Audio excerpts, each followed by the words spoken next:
SP हो गई न तो हर गर्मी शांत। कुछ भी होके के चाहत रहल, लेकिन तोरा हमारा मुन्ना पर हाथ ना उठावे के चाहत रहल। तू हमारा मुन्ना के कोर्ट में ले जाए के सपना देखत रहले। हाँ, सपना तो सच हो गई।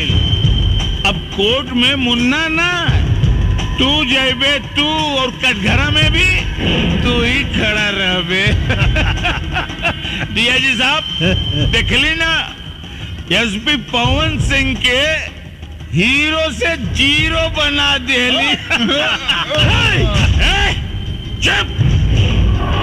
अरे साला तोर गर्मी तो हम ठंडा करब हम।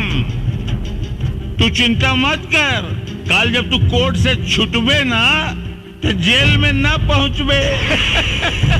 जवन जनता तोरा के भगवान मानत रहल ना, वह जनता तोरी जान के दुश्मन बनी। हे एसपी, अब तोर मौत भीड़ में होके भीड़ में। जानता रे काहे से कि वो भीड़ में हमरा अपना आदमी रहेंगे, जवन तोरा काम तमाम करी है। चली डीआईजी साहब, चली रहुआ, चली। डीआईजी साहब ये वर्दी के कलंकित मत करी, नहीं तो पुलिस और दलाल में कोनो अंतर ना रह जाए।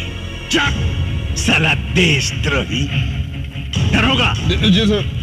ड्यूटी मुस्तैदी से होवे के चाहिए। हाँ। और कोनो कीमत पर दरवाजा ना खोले के चाहिए, बुझला? हाँ।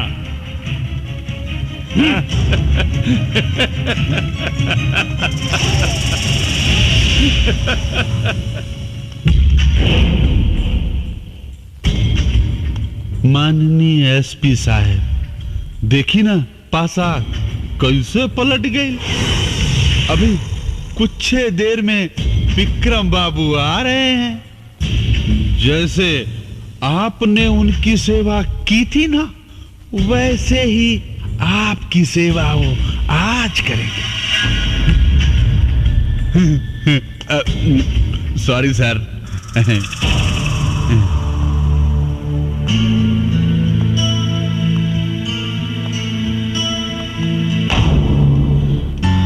साहब,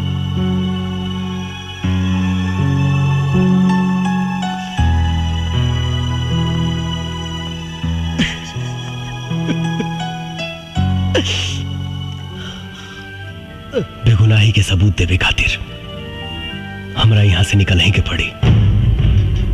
रामायण कसम हमके निकाल यहां से, न तो ये साला हमके खत्म कर दिए सन। साहब आप चिंता मत करिए साहब, अल्लाह चाहिए तो दुर्गा माई सब ठीक कर दिए साहब। रामायण क्या खुसर पुसर चल रहा है? खुसर फुसर क्या चलेगा सर, साहब को खाना देने आए। ठीक है साहब, खाना खा लीजिए। ना रामायण, आपकी भाभी ने बड़े प्यार से भेजा है सर, खा लीजिएगा प्लीज।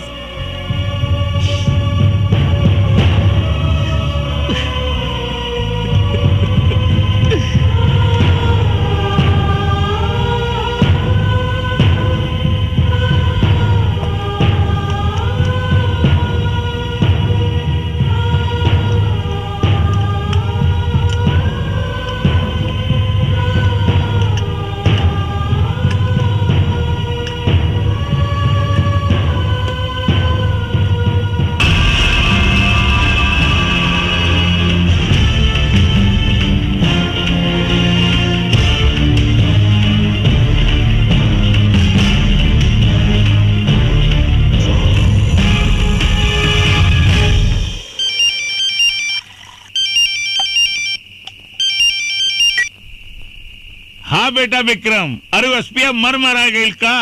अरे मार मार के सारे का हाथ गोड़ तोड़ दी है, छोड़िए मत। अरे क्या मारी बाबूजी? अरे क्या क्या मारी? उस साला एसपी तो ताला तोड़ के भागिल बा। भाग गई? हाँ बाबूजी। अरे पीछा कर सारे के, गोली मार दे, बचे के ना चाहिए। हम बढ़िया होता नहीं, हम बढ़िया होता नहीं। हाँ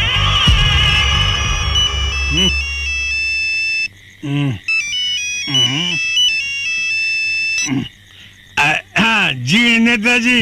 अरे उस साला एसपी पवन सिंह जेल तोड़ के भाग गई। पकड़ाओ करा के, न तो हम पूरे जिला में आग लगा दे। ना ना ना रहुआ फिक्र मत करी, हम अब ये कोनो न कोनो इंतजाम करत तनी, फिक्र मत करी। हाँ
विक्रम, विक्रम, अरे बेटा विक्रम, विक्रम, अरे बेटा विक्रम, अरे विक्रम, के मार देलेस तोरा के बेटा, के मार देलेस? अरे देख विक्रम कोनो मार देलेस रे। अरे विक्रम, जे तोरा के मरले मुका सारे के छोड़ब ना, जान से मार दे सारे के। अरे हमार बेटवा के मार देलेस रे।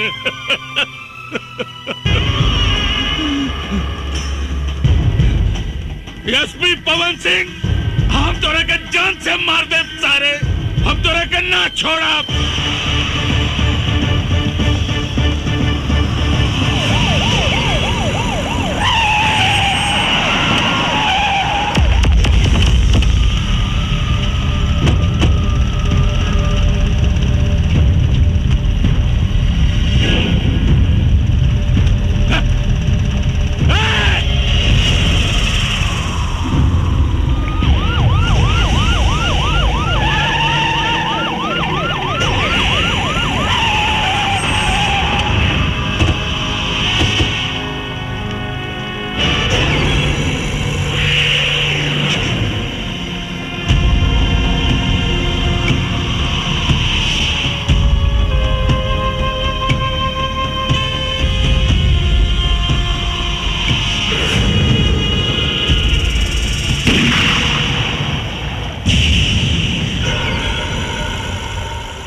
पवन सिंह के पता चलल कि वो कहाँ बाड़े? मैडम, हम साहब के बहुत ढूंढनी, पूरे इलाका के चप्पा चप्पा ढूंढनी, बाकी कुछ पता ना चल कि साहब कहाँ बाड़े। उनके परिवार से केहू आई रहले का? उनके माई बाबू आयल रहे, अपने औलाद के वो दोनों कहां कहां ना ढूंढ ले, लेकिन कहीं पहले ना। तड़प तड़प कर रोते हैं दोनों जने बेचारे। उन लोगों के दुख देख के ना मैडम पेड़ पौधा तक रो देलस। पता था यहां तक चलल है मैडम कि उनके माए बाबू अपने औलाद के गम में रो रो के दुनिया छोड़ डालन।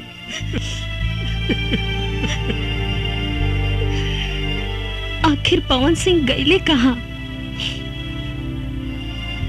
कुछ पता ना मैडम, लोग कहे कि मर गए पवन सिंह। नहीं, मेरा पवन कभी नहीं मर सकता।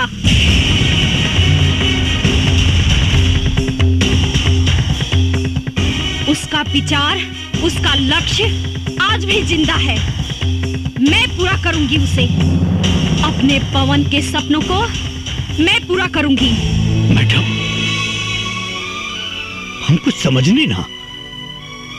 आपका पवन सिंह, आप जाने लो पवन सिंह साहब के? हाँ रामायण, पवन सिंह हमारे होने वाले पति थे। शादी होने वाली थी हमारी उनसे। हम दोनों बहुत प्यार करते थे एक दूसरे से। हमारा प्यार कॉलेज से शुरू हुआ था। तो हमेशा लेट आवेलो चित्रा। अरे आज कितना लेट हो गई ना। ये क्या बदतमीजी है? अंग्रेजी में समझाई कि हिंदी में? व्हाट? रैगिंग, रैगिंग हो रहल बा। तो हमरा के करा ना रैगिंग। Half ticket. हम हाफ टिकट नहीं की, तोरा नहीं क्या मालूम? कॉलेज में जितना लड़की भी है ना, वो सब हमार गर्लफ्रेंड भी है। अच्छा, हाँ। ये बोला कर इतना तक इन्हें क्या करता? तू रास्ता से हटबा कि ना? पहले हमारा सवाल के जवाब द, तबे हटब। कैसन सवाल? आई लव यू के हिंदी में का कहल जाला? हाँ बोला बोला बोला बोला बोला क्या निकू बोला बोला ना, जल्दी बोला। Shut up. गलत जवाब। आई लव यू के मतलब बोला मैं तुमसे प्यार करती हूँ। तोहसे?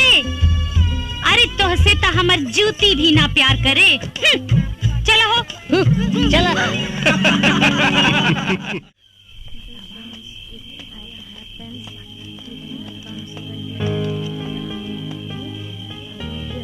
का सोचा तारू चित्रा?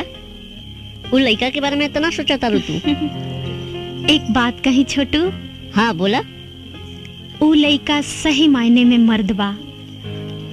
वो लड़का तोरा कहीं दिल चुरा के तो ना ले गई? हमरो कुछ ऐसे नहीं बुझाता। अब तो लगा था कि हमरे के कुछ करे के पड़ी। तू चला हमरा साथे, चला। कहाँ? चला ना, सब बता नहीं, चला।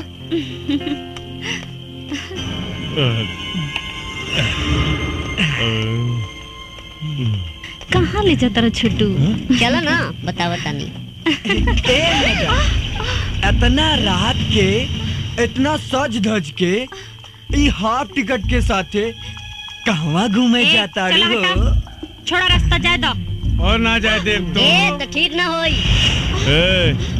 ये अपना कॉलेज के लड़की बिया, एकरा साथे छेड़खानी ठीक नहीं के। ए मैडम, अरे हम बानी नू, घबराइया मत।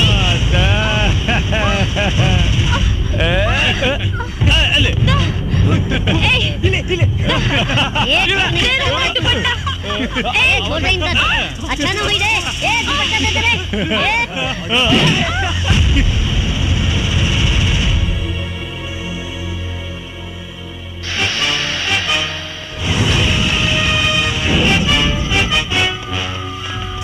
रुक।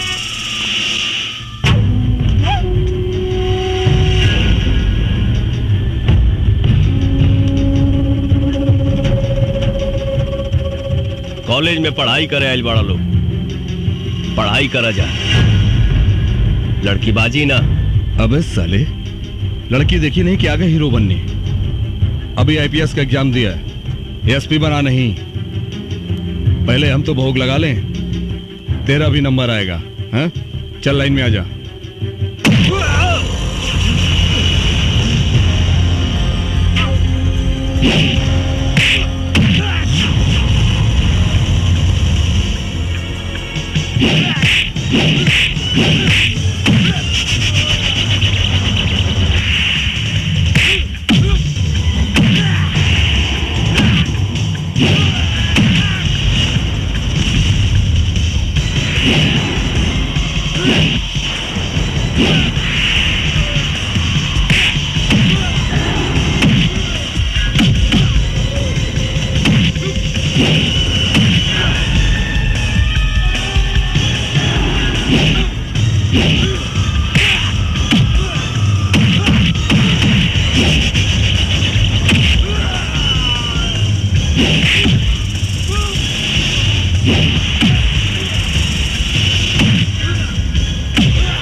अरे भैया, हमको क्षमा कर दो, माफ कर दो।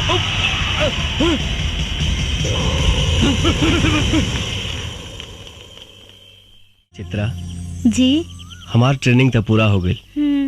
अब तू अपन पढ़ाई पूरा करके वकील बन जा। हमरा तोहरा से शादी करे के बा।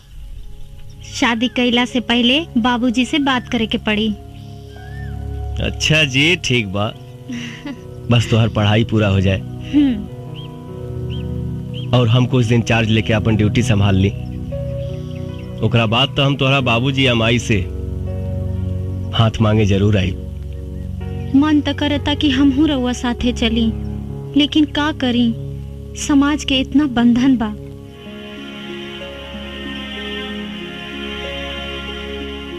तन मन से हम तोहके अपन पत्नी मान चुकल बानी। सामाजिक बंधन के अंजाम दे वहीं के पड़ी। ड्यूटी पर अपन ध्यान दिहा और अपन खाइल पियल पर ध्यान रखिहा और रोज सुबह शाम हमरा के एगो फोन जरूर कर लिहा। ठीक बा। I love you. I love you too. मेरे पवन को दर दर भटकने पे मजबूर करने वाले लोगों को तड़पा तड़पा के मारूंगी। उसके अधूरे सपने को मैं पूरा करूंगी। एगो बात बतावा रामायण जी। लखिया के कोनो तस्वीर बा का? ना मैडम, आज ले लखिया की कुछ सूरत नहीं के देखलस। मैडम वो तो गरीबन का मसीहा हो, चोरी छिपे हर गरीबन का मदद करेला। और मैडम एक बात हो, आज ले ओकरे बंदूक का गोले की निर्दोष के ना लागल, वो वही कमरलस जे मरे का हकदार रहल। कुछ भी हो, न्याय अन्याय कोई कानून के काम हो, लखिया के ना। अब हम अपन जंग ऊ कमीना लखिया के मौत से शुरू करब, मौत से।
चित्रा।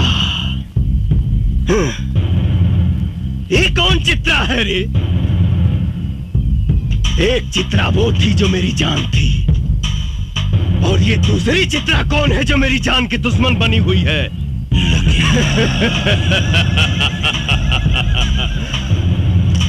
लखिया के मारे वाला भगवान के छोड़ के धरती पर केहू जन्म नहीं खेले ले।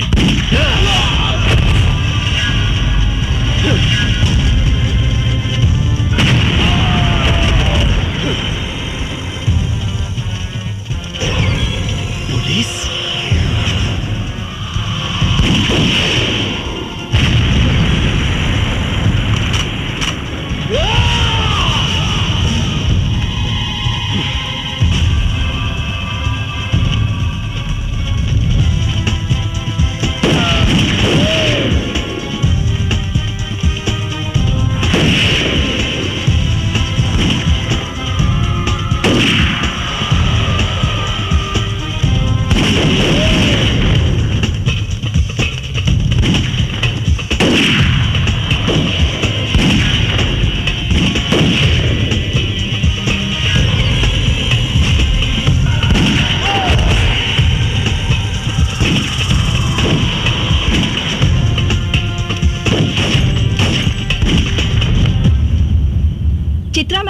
लखिया के अड्डे पे जो पुलिस ने छापा मारा है उसके बारे में कुछ बताना चाहेंगे आप? जो काम 5 सालों में नहीं हुआ, हमारी टीम ने उसे 5 दिनों में कर दिखाया। लखिया का अड्डा खत्म हो चुका है, वो बहुत ही कमजोर पड़ चुका है। बहुत जल्द ही वो पकड़ा भी जाएगा। हमने दूसरा अटैक उस पे करने का ऐलान भी कर दिया है। या तो वो प्रदेश छोड़ देगा, नहीं तो वो मारा जाएगा।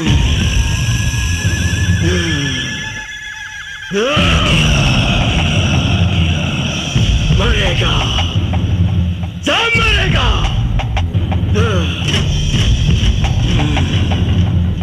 भोला यादव मरेगा, चित्रा मरेगी, DIG मरेगा।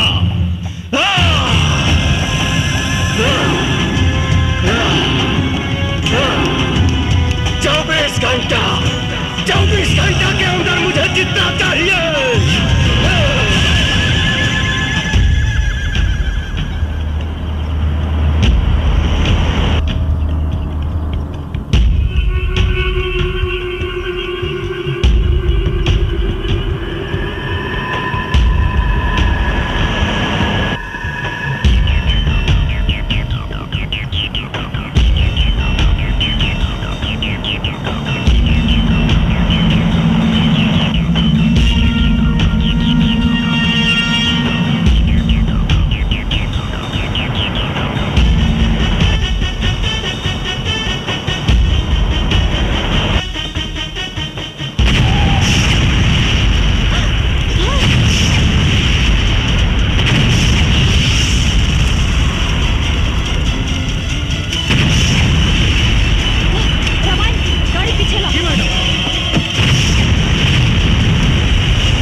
चारों तरफ माइंस बिछल बा।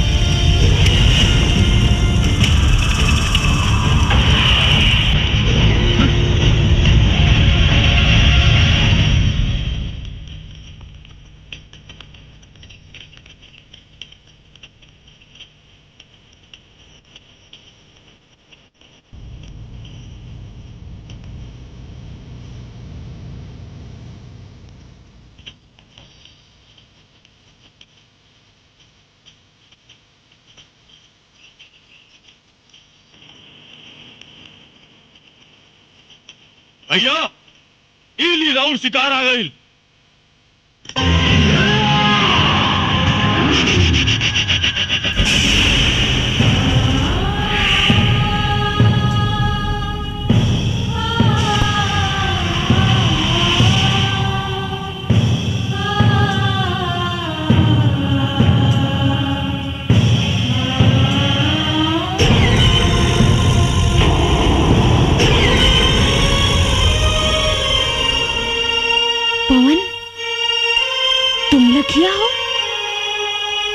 चित्रा, लेकिन तुमने वर्दी कब पहन ली? हमरा ना मालूम रहे कि तोहरा से मुलाकात हुई वो ऐसा मोड़ पे। का करी चित्रा, आईपीएस पवन सिंह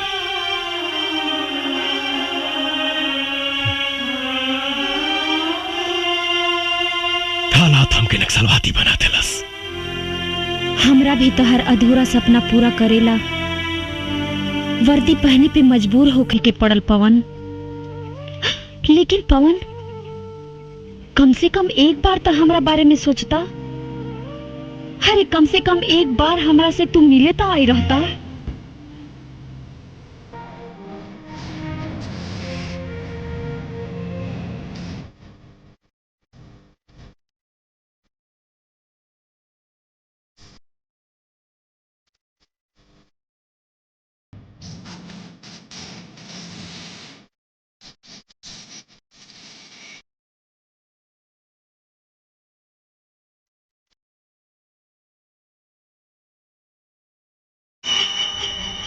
इसे दी चित्र, अपना माथा पर कलंक के टीका लगा के अपना चित्रा पे तो भरोसा रखती हैं आप। उदास भी बा।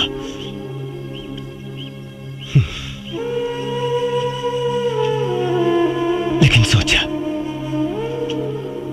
जौना लेखा के माई बाप अपना लेखा की याद में रो रो के मर गई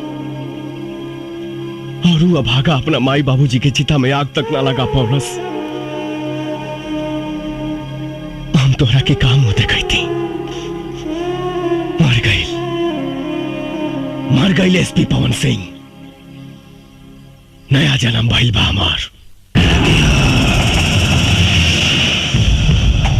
लखिया हई हम, लखिया।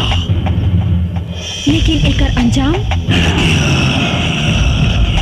अंजाम के परवाह मौका करेला, मर्द ना। तू हमार हीरो बाड़ा पवन। हम चाहतानी कि तू सरेंडर कर दा। हम तहरा के बेगुनाह साबित करवाइब।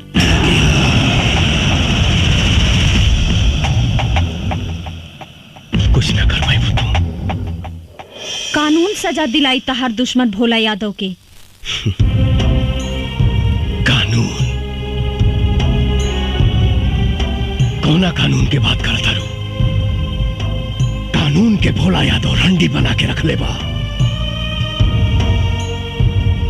अरे जौना देश में प्रधानमंत्री के हत्यारा के 12 साल बाद सजा मिलल, वो कानून के बात करता रू? संसद पे आक्रमण करे वाला के दामाद के तरह बैठा के सेवा कई जाता। कसाब जैसन हत्यारा के सुरक्षा में करोड़ों रुपया खर्च हो गई बा। वो कानून का सजा दी भोला यादव के? हमरा तोहरा कानून पे भरोसा नहीं खे।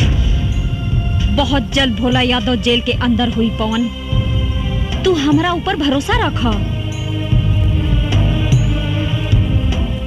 तू ना समझ पाड़ू चित्रा। हिंदुस्तान के जेल अपराधियन खातिर कोनो 5 स्टार होटल से कम नहीं खे। शायद तोहरा मालूम नहीं खे, इस देश में 25,000 ऐसे अपराधी हैं जो जेल के अंदर से अपना कारोबार चलाते हैं। 2500 अपराधी जेल के अंदर से किसी न किसी मंत्री या सांसद के लिए काम करते हैं। 250 अपराधी जेल के अंदर से चुनाव लड़ते हैं और 25 ऐसे अपराधी हैं जो जेल के अंदर से सरकार चलाते हैं। लेकिन पवन, जिस राह पे तुम चल रहे हो उससे भी तो तुम्हारी बेगुनाही साबित नहीं होगी। इसकी चिंता कहां थी पहले?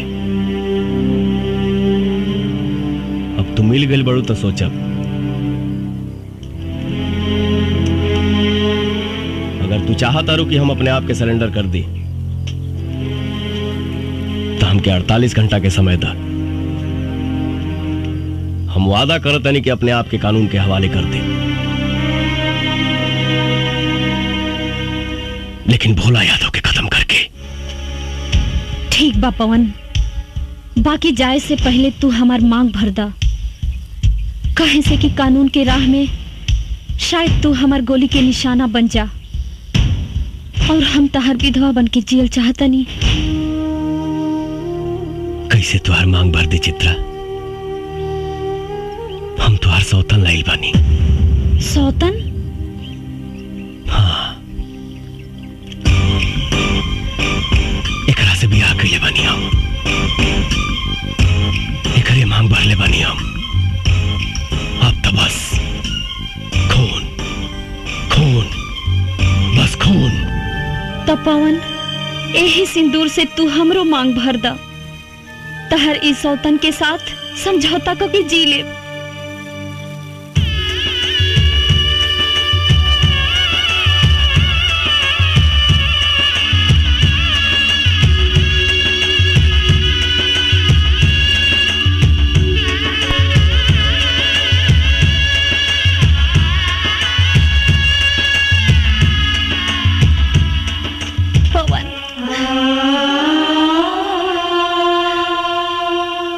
एसपी चित्रा, आप जहाँ कहीं भी हो हमें सिग्नल दें। पुलिस चारों तरफ से जंगल को घेर चुकी है। आप हमें सुन रही है तो सिग्नल दीजिए।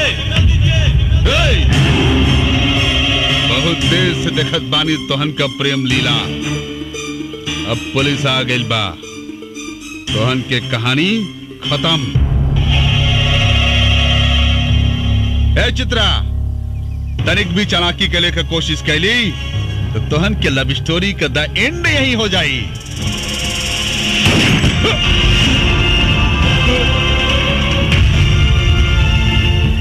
रामायण साला दोगला पुलिस वाले पर गोली चलाता है।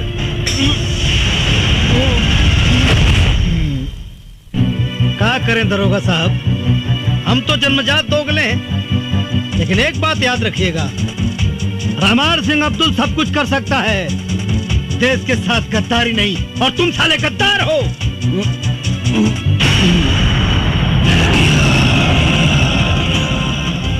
राजपूत के वादा बा 48 घंटा में मिला।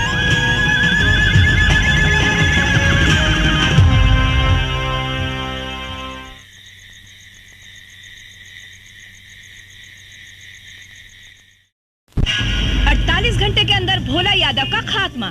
एसपी चित्रा का दावा कि 48 घंटे के अंदर लखिया को जिंदा गिरफ्तार करेंगी, लेकिन लोगों का कहना है कि लखिया ने आज तक किसी बेगुनाह को नहीं मारा। किस वजह से लखिया भोला यादव के पीछे पड़ा है, ये लोगों के बीच एक बहुत बड़ा सवाल बना हुआ है। आज तक लखिया ने जो फरमान जारी किए हैं वो उसे पूरे किए हैं। अब ये देखना है कि इस बार लखिया अपने मकसद में कामयाब होता है या नहीं। कोई कुछ भी साफ साफ बता नहीं पा रहा है, लेकिन सबको इंतजार है पूरे 48 घंटे पूरे होने का। अब देखना है एसपी चित्रा लखिया को पकड़ने के लिए क्या क्या प्लानिंग्स करती है। क्या एसपी चित्रा से किसे पकड़ पाएगी या नहीं? क्या लखिया अपने मकसद में कामयाब होगी? टीवी पर अखबारों में आपको अपना फोटो देखकर बहुत अच्छा लग रहा होगा ना। क्या जरूरत थी लखिया को उंगली करने की? अरे कोनो काम करने से पहले ओकर रणनीति बनावे के पड़ेला। रणनीति बना बना के 5 साल बीत गए, लखिया के एगो तस्वीर भी निकाल पाओ नहीं रहो लोग। अरे हम तो कम से कम इतना तो कह दिहनी कि वो आत्मसमर्पण करे के ऐलान कर दिहलस, लेकिन भोला यादव के जान से मारे के धमकी भी देले बा। जी मंत्री जी, जल्दी हमारे बंगले पास जाओ। जी सर, मैं अभी आता हूँ। मंत्री जी का फोन था, मैं बाद में तुमसे मिलता हूँ।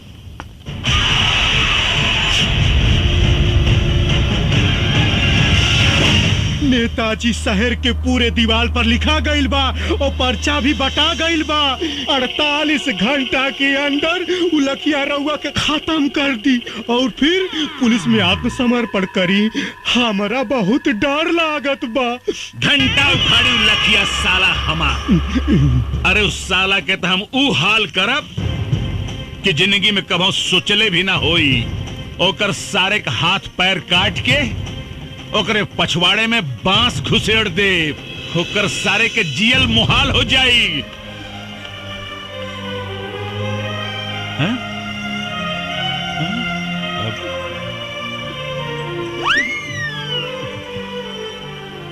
अरे का कह रहल बाड़ू? रउआ के जान के बड़ा खतरा बा। भगवान रउआ के रक्षा करी। हम ओकरा खातिर भगवान से मन्नत मांग ले बानी। चली हमरे साथे मंदिर चली। अरे पगला गेल बाड़ू का? अरे हम कोनो मुर्गी बकरा है जौनु लखिया ससुर आई और हमरा के काट के चल जाई। रउआ तो हमार कोनो बात ना माने ली। अरे हम पहले अपन बेटवा खो चुके। अब अपन मांग के सिंदूर ना खो सकेली। हे भगवान। नेताजी, भाभी जी जब कहते बानी तो चली चल के दर्शन कर ली मंदिर में। ठीक बा, चली आई। कहाँ जा रहा बानी सर? मंदिर। रउआ के 48 घंटा सुरक्षा में रहे के होगी। काहे? रउआ पर खतरा मंडरा रहल बा। कब तक रही खतरा? 2 दिन तक, सिर्फ 2 दिन। सीएम साहब से बात हो गई बा, पूरा इलाका के सील कर दिया गई बा। कमांडो फोर्स आ रहा बा, हेलीकॉप्टर से पूरा जंगल के सर्च कर जा रहा बा। अब वो लखिया के खात्मा 100% निश्चित बा सर। अब देखा रहुआ सर, हमरे मोतिहारी जिला के राहत के सांस मिली, राहत के। तो ठीक बा, रहुआ हमारे साथे मंदिर चली। हाँ, सरकार खाली 48 घंटा के बाद बा, काहे जान जोखिम में डालत हई। कहीं तो फोन करके शंकर भगवान के यही बुला ली, यही दर्शन कर ली। का बकरा है तू रे? सरकार मतलब पंडित जी के घर में बुला लेता नहीं, और पूजा पाठ यहीं जे कर ली। अब सर ये बिल्कुल ठीक कर रहा बा, बिल्कुल ठीक कर रहा बा। तो ठीक बा, पंडित जी को बुलाए ले, पूजा यही हो जाए। अरे बाप रे, अरे बाप रे बाप। का भइल? अरे हे रानी, ये देखा का छपल बा हो। का छपल बा? छपल बा दारू पिए से 500 आदमी बीमार, 300 का लीवर डैमेज और 200 का किडनी डैमेज। तो यही नाते तो हम कहेली कि दारू पियब छोड़ दी, बाकी आप हमार बात सुने ली कहा। अच्छा, और नहीं तो का। हाँ ठीक बा। बंद माई का बंद। हमारा दिमाग डिस्टर्ब हो गई। आज के बाद बंद बंद बंद बंद। हाँ? एकदम बंद बंद बंद। हम आवतनी। अरे ये हमारा रसगुल्ला, ये भोरे भोरे सच के कहा जाता हो। हम मंदिर जाता नहीं। अच्छा, कितना दिन से मंदिर मस्जिद में जाके देवी देवता से मन्नत मांगत रहनी कि रउआ जौन दिन शराब पियब छोड़ दे, वो दिन हमार जिंदगी के सबसे खुशी के दिन हुई। अच्छा हाँ, और आज भगवान हमार सुन लेहलन। हम जाता नहीं। अरे नास पीटी, एक बात बताओ, तो के कहलस कि हम शराब पियब बंद कर देनी? हे भगवान, अब ही रउआ तो कहनी की। का कहनी हो? आज से बंद, आज से बंद। ये जानो, इधर आओ। हम ना कहनी है कि शराब पियब बंद, हम कहनी है इस साला कमीना अखबार घर में आई बंद। चल घर के अंदर। झलक दिखाए के मंदिर आ जात है, शराब पियब बंद।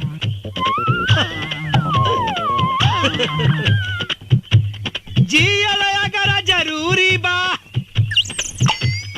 तो पियला बहुत जरूरी बा।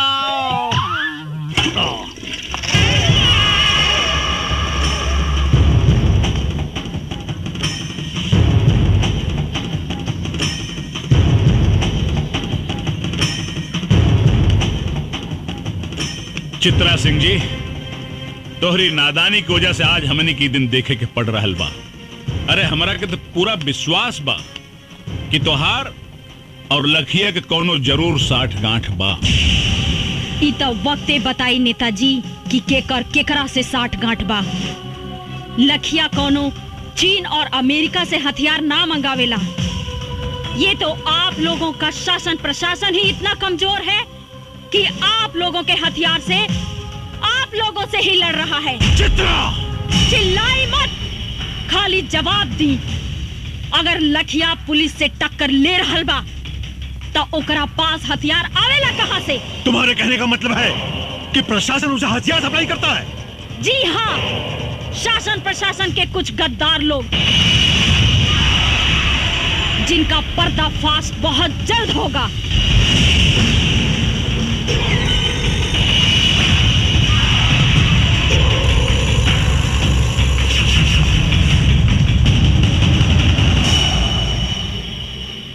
डीआईजी साहब, यह औरत बहुत खतरनाक साबित हो सकेले।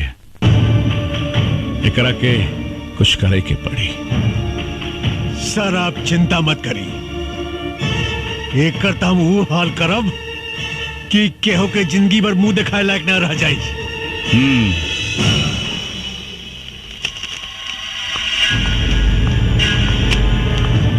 एक मंत्री से बात करने की तमीज नहीं है तुमको उनके औकात का पता नहीं है। मुझे बहुत अच्छी तरह पता है सर उनकी औकात। जान पे आई तो चूहे की तरह बिल में घुसकर बैठ गए। यही है उनकी औकात। तुम्हें मालूम है वो तुम्हारा क्या कर सकते हैं? वर्दी उतरवा सकते हैं बस। और वर्दी का डर आप जैसे भड़ुओं को है, हमको नहीं। Shut up! चिल्लाइए मत। आप जैसे गद्दार पुलिस ऑफिसर की वजह से पनपता है ये आतंक, होती है अराजकता। वरना पुलिस अपने पे आ जाए तो अपराधी अपराध करने के बारे में सोचने से पहले ही मूत देगा। तुम हद से ज्यादा बढ़ रही हो चित्रा। यही हद तो हमको बार बार रोकता है सर।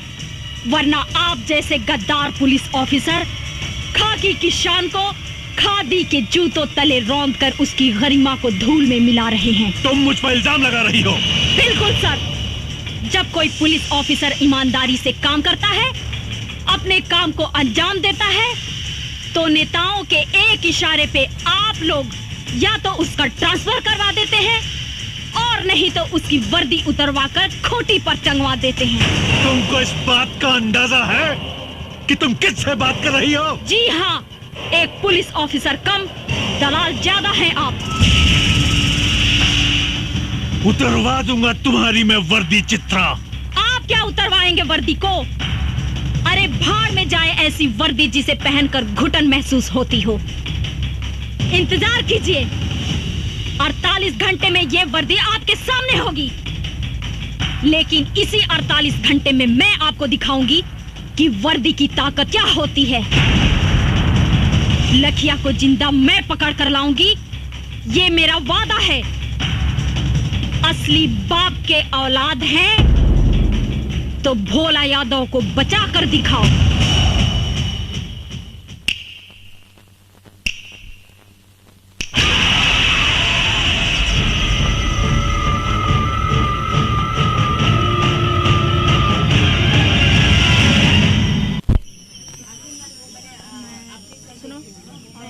अच्छा, कैमरे की लेंस सारा सही से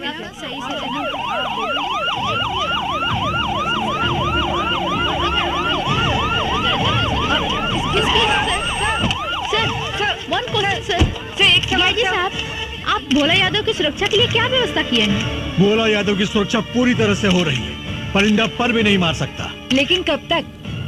बहुत जल्द हम लखिया को जड़ से खत्म कर देंगे। हमारी पूरी पुलिस फोर्स लखिया को युद्ध स्तर पर ढूंढ रही है। आप लोग चिंता मत कीजिए, बहुत जल्द हम आप लोगों को एक गुड न्यूज देने वाले हैं। लखिया का खात्मा तो होकर रहेगा, मैं उसे खत्म कर दूंगा। एक्सक्यूज मी सर। एसपी चित्रा सिंह जी, कहाँ बा लखिया? लखिया तो जंगल में छिपल बा। फिर तू यहाँ का कर रहल बाड़ू है? बतावे आइल बनी कि मुस्तैद रहिया, बड़ा ही खतरनाक खिलाड़ी बा लखिया। आंख से सुरमा निकाल लेवेला और आंख के पता भी ना चलेला। लखिया के खाल खिंचवा के ओकरा में भूसा भरवा दे। तू हमरा के चीन्हे लो ना। ये तो वक्ते बताई कि केकरा के खाल खिंचवाई। तहरा बात में तो लखिया के प्रति बड़ा हमदर्दी दिखाई देता है। ई राउर आंख के दोष बा, राउर नजर खराब हो गई बा, चश्मा लगवा ली। तभी से बात करा। और एक बात याद रखा, 2 घंटा बचल बा तारा के लखिया के गिरफ्तार करे में। अगर तू गिरफ्तार ना कैलू तो तोहार भी हम उहे हाल करब। जवन एसपी पवन सिंह के कैनी यही ना। चुप काहे हो गई? वर्दी के ताकत और वर्दी के औकात आपका जाने नी, हम जाने नी डीआईजी साहब। जौना लखिया के रउआ लोग एगो तस्वीर तक हासिल ना कर पौनी, आज हम ओकरा साक्षात गिरफ्तार करके ले आइल बानी। कहाँ बा लखिया? तारा जेब में? ना, राउर बाप भोला यादव के स्वागत में बा। चल के देख ली।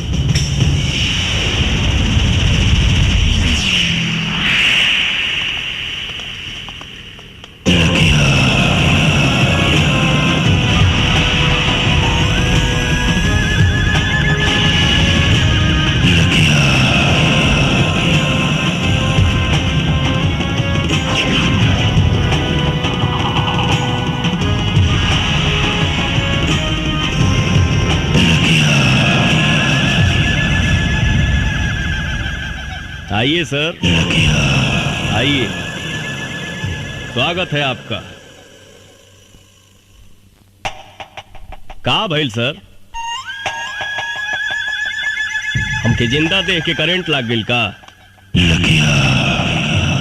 ढेर मत सोची, हम ही हैं पवन सिंह उर्फ लखिया। पवन सिंह को लखिया बनाने में सबसे बड़ा योगदान आप ही का है। अच्छा अच्छा, तत्ते ही हमें लखिया के आड़ में आतंक फैलावे वाला देशद्रोही पवन सिंह। देशद्रोही तते हमें जवानी वर्दी पहिर के देश के साथ गद्दारी कर रहा बड़े। पूछ अपना आत्मा से, पूछ अपना जमीर से, पूछ कि देशद्रोही ते हवे बाकी हम।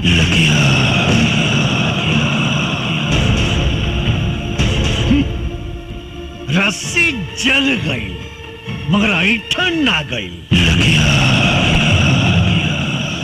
अगर तोरा भोला यादव के भड़ुआ गिरी ही करे के रहे तई वर्दी उतार के करते। पवन सिंह चिल्लाओ मत, वरना सारा कहानी 1 सेकंड में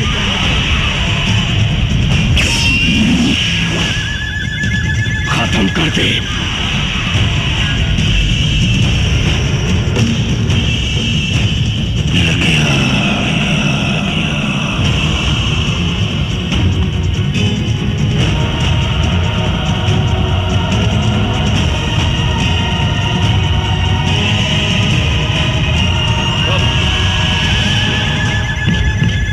साला खाकी पहिर के गांधी जी के अपमान कर रहा बड़े, और ये साला खाकी पहिर के पुलिस के अपमान कर रहा बा। पवन सिंह, ये बंदर लेखा गुलाटी मारल बंद कर और अपना आदमी से क्या हथियार फेंक दे, नहीं तो तू सब लगन के मौत आज सुनिश्चित बा।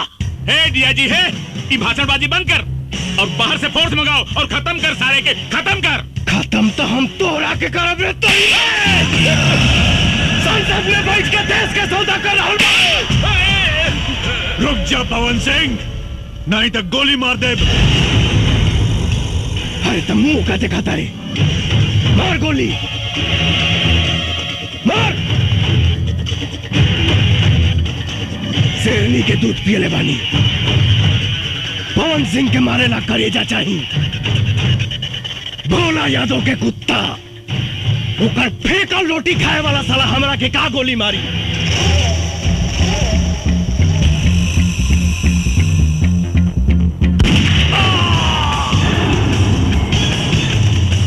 पवन सिंह, ये तुम ठीक नहीं कर रहे हो।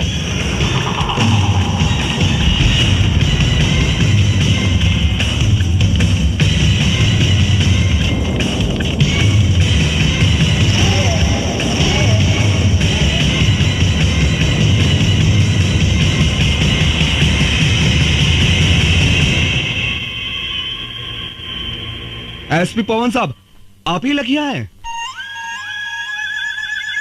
हाँ, हम ही हैं लखिया। पर हमरा पर गोली चलावे से पहले अपना आत्मा से पूछ ली सभे कि जकरा पर वो असम्बली गोली चलावे जा रहल बानी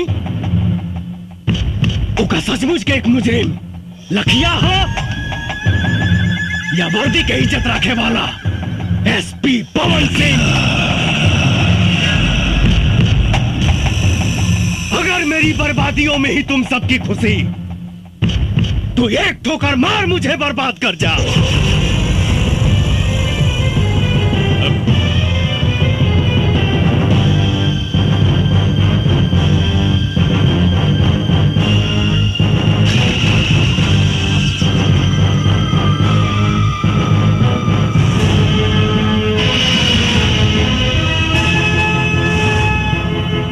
सर, हमने आपके जैसा ईमानदार पुलिस ऑफिसर नहीं देखा सर।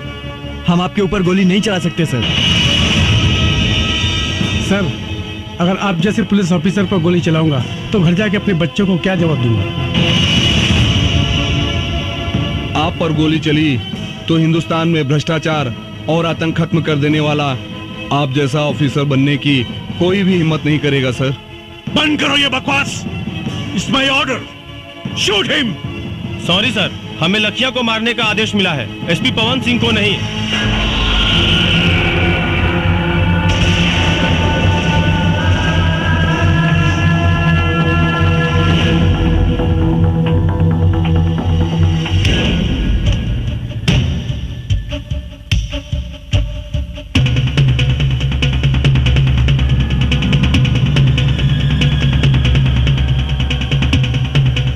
चाही तो एक साथ सारा मैगजीन तुम्हारा खोपड़ी में डाल दी।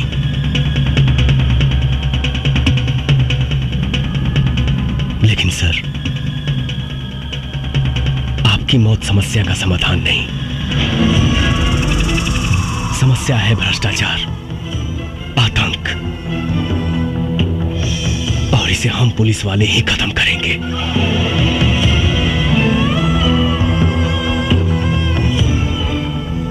सर, पुलिस की इज्जत को मत मिटाइए, वरना लोगों का पुलिस पर जो बचा खुचा विश्वास है वो भी खत्म हो जाएगा।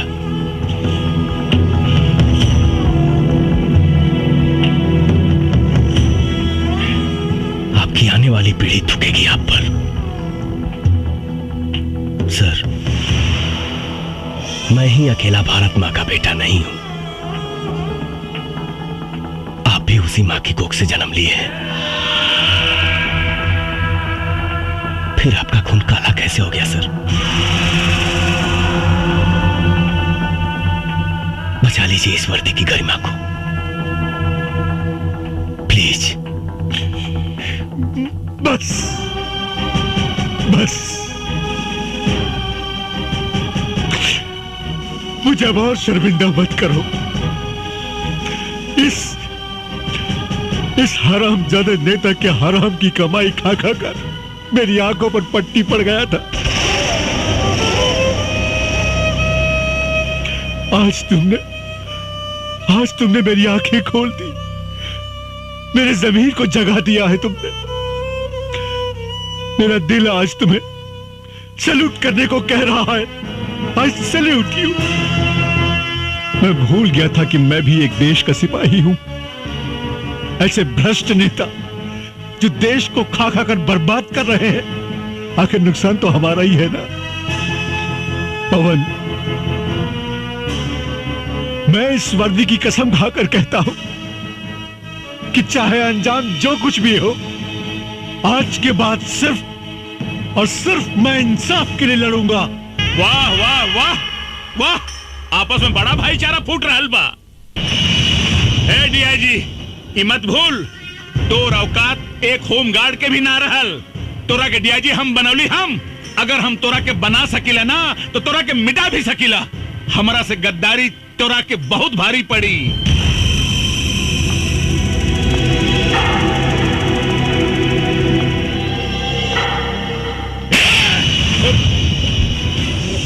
अंजाम की परवाह मऊगा करेले, मर्द ना। डीआईजी, साला, अरे तू अपने आप के मर्द कब से हो गए ले रे? जब से तोहरे जैसन मऊगा के साथ छूटल, अब मर्द के साथ मिलल।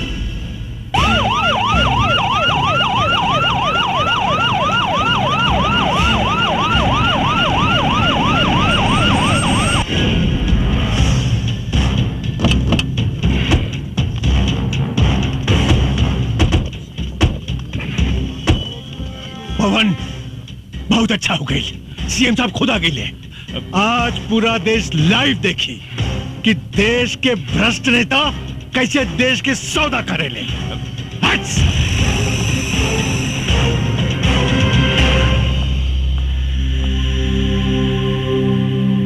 ये क्या हो रहा है डीआईजी? भोला यादव सुरक्षित तो हैं? जी सर, भोला यादव बिल्कुल सुरक्षित है, लेकिन लखिया ने उन्हें अपने कब्जे में ले लिया है। और एक बात सर, जिसे सुनकर आप सब लोगों को आश्चर्य होगा, लखिया और कोई नहीं, एसपी पवन सिंह ही है। क्या बकवास कर रहे हो?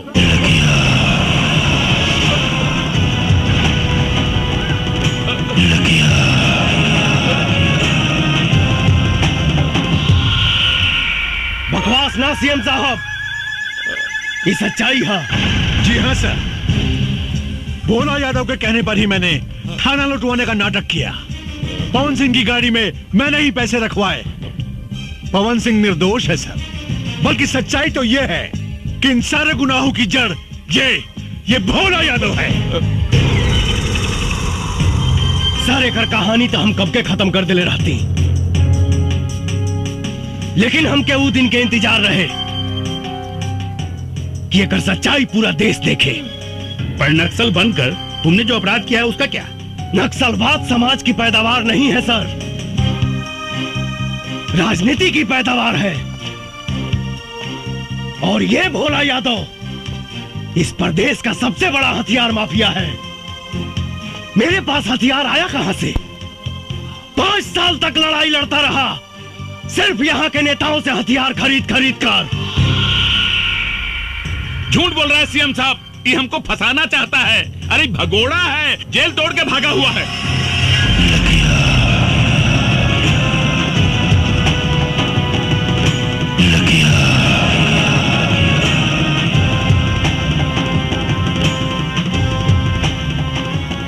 पूरा झूठ और सच के फैसला था अभी।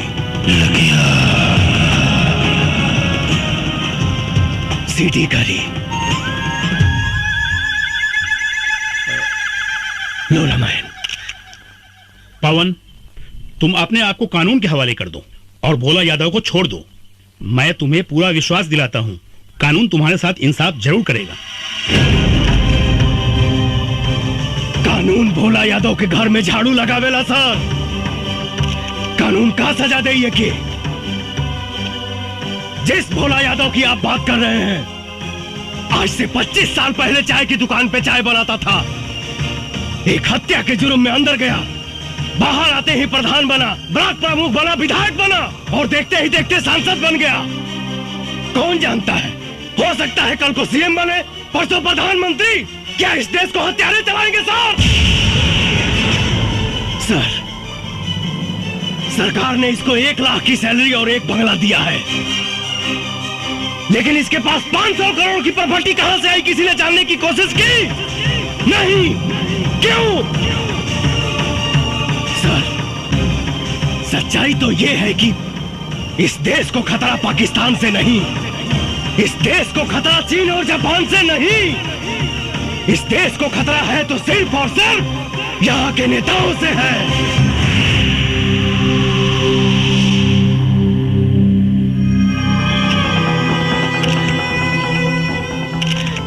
सर, मैं निर्दोष हूं, कचरा साफ करने आया था, लेकिन इन लोगों ने मुझे मजबूत करने के बजाय मेरा हाथ ही काट दिया। बचा लीजिए सर, इस देश को अंधकार की ओर जाने से बचा लीजिए।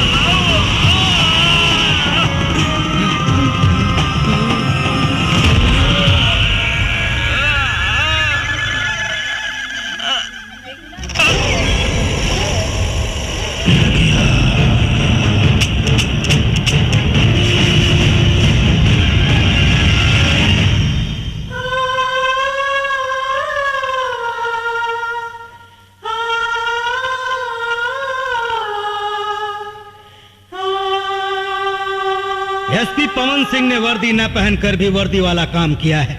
उन्होंने जो कुछ भी किया वो देश और समाज के हित में था। इसलिए अदालत एसपी पवन सिंह की वर्दी ससम्मान वापस करने का हुक्म देती है। इस देश को ऐसे सच्चे और ईमानदार पुलिस ऑफिसर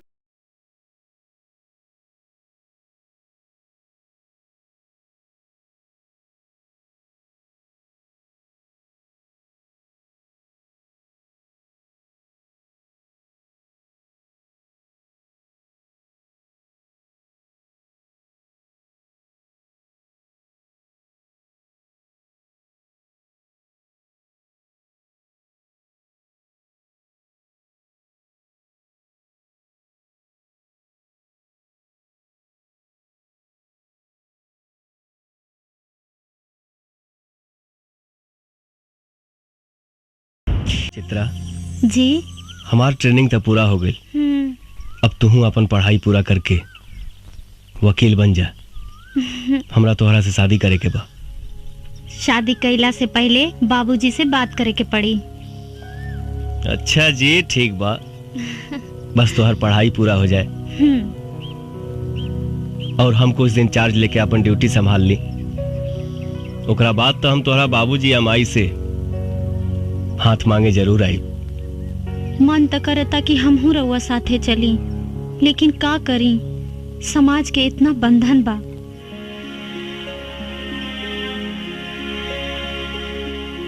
तन मन से हम तोहके अपन पत्नी मान चुकल बानी। सामाजिक बंधन के तो अंजाम दे वहीं के पड़ी। ड्यूटी पर अपन ध्यान दिहा और अपन खाइल पियल पर ध्यान रखिहा और रोज सुबह शाम हमरा के एगो फोन जरूर कर लिहा। ठीक बा। I love you. I love you too. मेरे पवन को दर दर भटकने पे मजबूर करने वाले लोगों को तड़पा तड़पा के मारूंगी। उसके अधूरे सपने को मैं पूरा करूंगी। एगो बात बतावा रामायण जी। लखिया के कोनो तस्वीर बा का? ना मैडम, आज ले लखिया की कुछ सूरत नहीं के देखलस। मैडम वो तो गरीबन का मसीहा हो, चोरी छिपे हर गरीबन का मदद करेला। और मैडम एक बात हो, आज ले ओकरे बंदूक का गोले की निर्दोष के ना लागल, वो वही कमरलस जे मरे का हकदार रहल। कुछ भी हो, न्याय अन्याय कोई कानून के काम हो, लखिया के ना। अब हम अपन जंग ऊ कमीना लखिया के मौत से शुरू करब, मौत से।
चित्रा,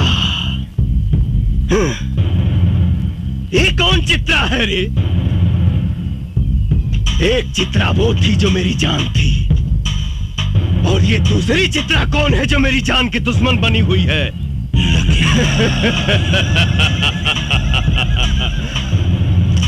लखिया के मारे वाला भगवान के छोड़ के धरती पर केहू जन्म नहीं खेले ले।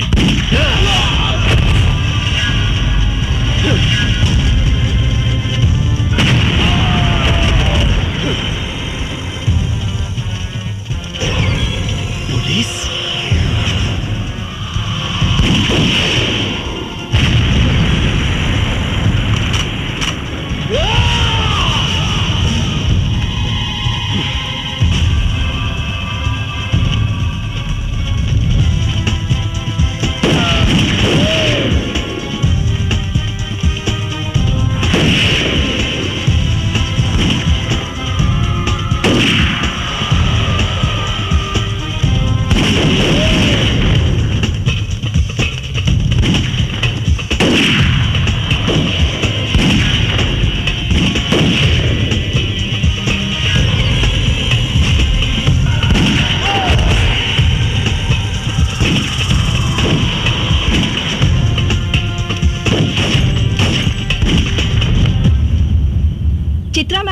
लखिया के अड्डे पे जो पुलिस ने छापा मारा है उसके बारे में कुछ बताना चाहेंगे आप? जो काम 5 सालों में नहीं हुआ, हमारी टीम ने उसे 5 दिनों में कर दिखाया।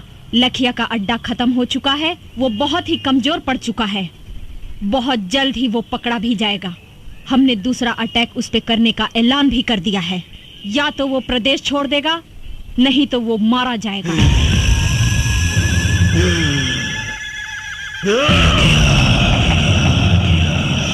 मरेगा, सब मरेगा।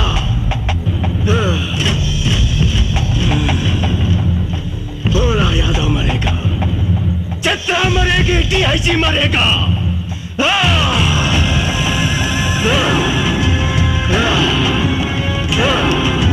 24 घंटा के अंदर मुझे चित्रा चाहिए।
चारों तरफ माइंस बिछल बा।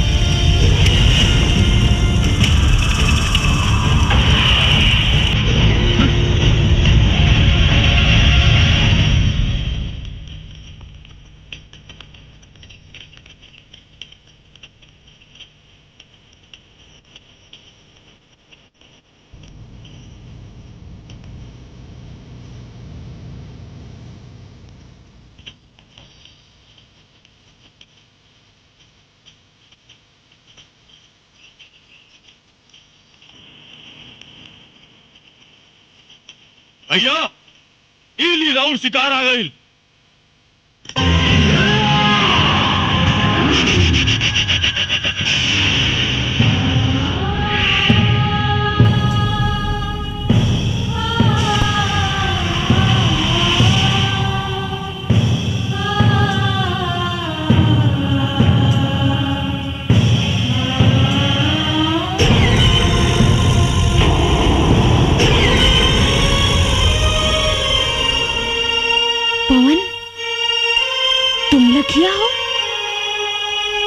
चित्रा, लेकिन तुमने वर्दी कब पहन ली? हमरा ना मालूम रहे कि तोहरा से मुलाकात हुई वो ऐसा मोड़ पे। का करी चित्रा, IPS पवन सिंह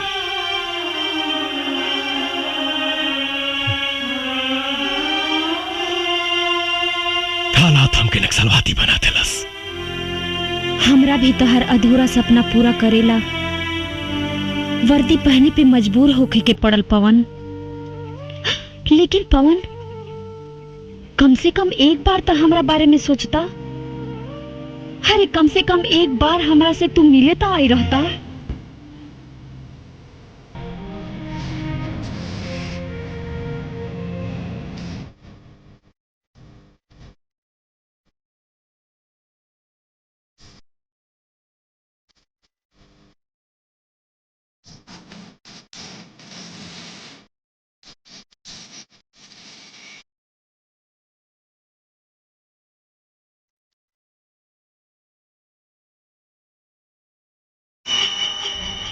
इसे ही चित्र अपना माथा पर कलंक के टीका लगा के अपना चित्रा पे तो भरोसा रखती हैं आप। वो तो आज भी बा।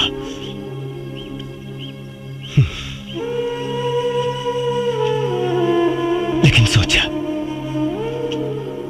जौना लेखा के माई बाप अपना लेखा की याद में रो रो के मर गई और वो अभागा अपना माई बाबूजी के चिता में आग तक ना लगा पौलस। हम तोहरा के काम होते गई थी, मर गई एसपी पवन सिंह। नया जन्म भइल बा हमार। लखिया हई हम, लखिया। लेकिन एकर अंजाम के परवाह मौका करेला, मर्द ना। तू हमार हीरो बाड़ा पवन। हम चाहतानी कि तू सरेंडर कर दा। हम तहरा के बेगुनाह साबित करवाई।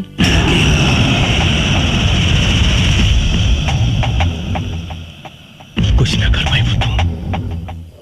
कानून सजा दिलाई तहार दुश्मन भोला यादव के। कानून? कौना कानून के बात करता रू? कानून के भोला यादव रंडी बना के रख ले बा। अरे जौना देश में प्रधानमंत्री के हत्यारा के 12 साल बाद सजा मिलल, वो कानून के बात करता रू? संसद पे आक्रमण करे वाला के दामाद के तरह बैठा के सेवा कई जाता। कसाब जैसन हत्यारा के सुरक्षा में करोड़ों रुपया खर्च हो गई बा। वो कानून का सजा दी भोला यादव के? हमरा तोहरा कानून पे भरोसा नहीं खे। बहुत जल्द भोला यादव जेल के अंदर हुई पवन। तू हमरा ऊपर भरोसा रखा। तू ना समझ पाड़ू चित्रा।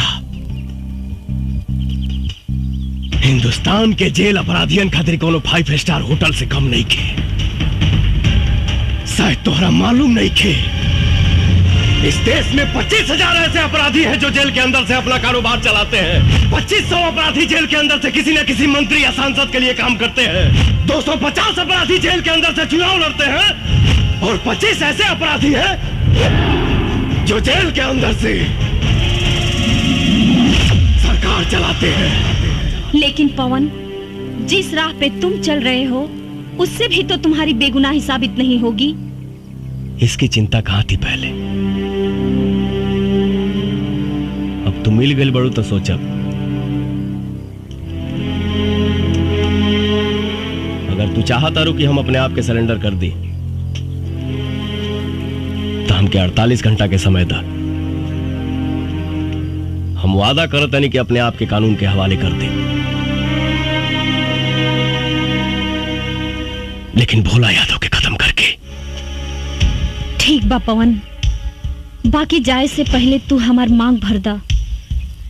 कहे से कि कानून के राह में शायद तू हमार गोली के निशाना बन जा और हम तहार विधवा बन के जियल चाहता नहीं।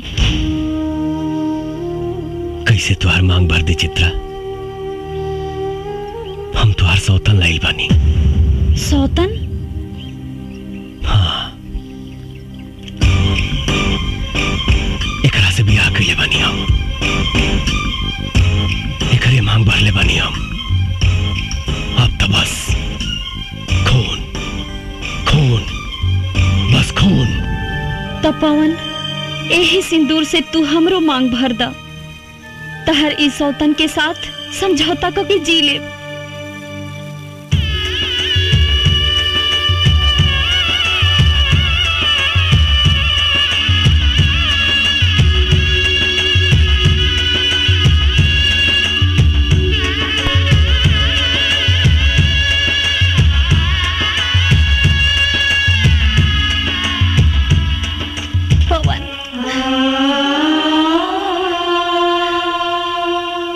एसपी चित्रा, आप जहाँ कहीं भी हो हमें सिग्नल दे। पुलिस चारों तरफ से जंगल को घेर चुकी है। आप हमें सुन रही है तो सिग्नल दीजिए। बहुत देर से देखत बानी तोहन का प्रेम लीला। अब पुलिस आ गई बा, तोहन के कहानी खत्म। ए चित्रा, तनिक भी चालाकी के लेकर कोशिश कैली तो तोहन के लव स्टोरी का द एंड यही हो जाई।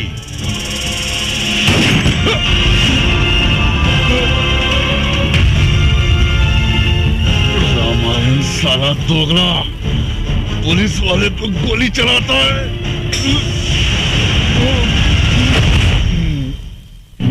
क्या करें दरोगा साहब, हम तो जन्मजात दोगले हैं, लेकिन एक बात याद रखिएगा, रामार सिंह अब्दुल सब कुछ कर सकता है, देश के साथ गद्दारी नहीं। और तुम साले गद्दार हो।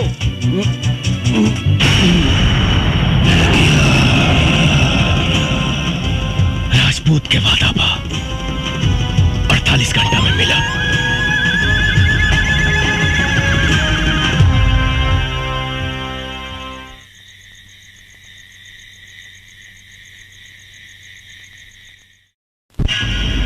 घंटे के अंदर भोला यादव का खात्मा।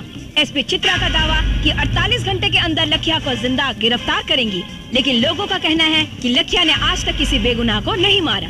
किस वजह से लखिया भोला यादव के पीछे पड़ा है, ये लोगों के बीच एक बहुत बड़ा सवाल बना हुआ है। आज तक लखिया ने जो फरमान जारी किए हैं वो उसे पूरे किए हैं। अब ये देखना है कि इस बार लखिया अपने मकसद में कामयाब होता है या नहीं। कोई कुछ भी साफ साफ बता नहीं पा रहा है, लेकिन सबको इंतजार है पूरे 48 घंटे पूरे होने का। अब देखना है एसपी चित्रा लखिया को पकड़ने के लिए क्या क्या प्लानिंग्स करती है। क्या एसपी चित्रा से किसे पकड़ पाएगी या नहीं? क्या लखिया अपने मकसद में कामयाब होगी?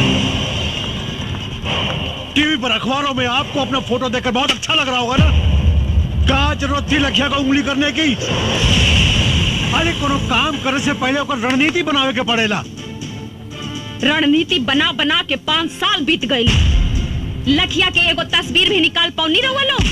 अरे हम तो कम से कम इतना तो कह दिहनी कि वो आत्मसमर्पण करे के ऐलान कर दिहलस, लेकिन भोला यादव के जान से मारे के धमकी भी देले बा। जी मंत्री जी, जल्दी हमारे बंगले पास जाओ। जी सर, मैं अभी आता हूँ। मंत्री जी का फोन था, मैं बाद में तुमसे मिलता हूँ।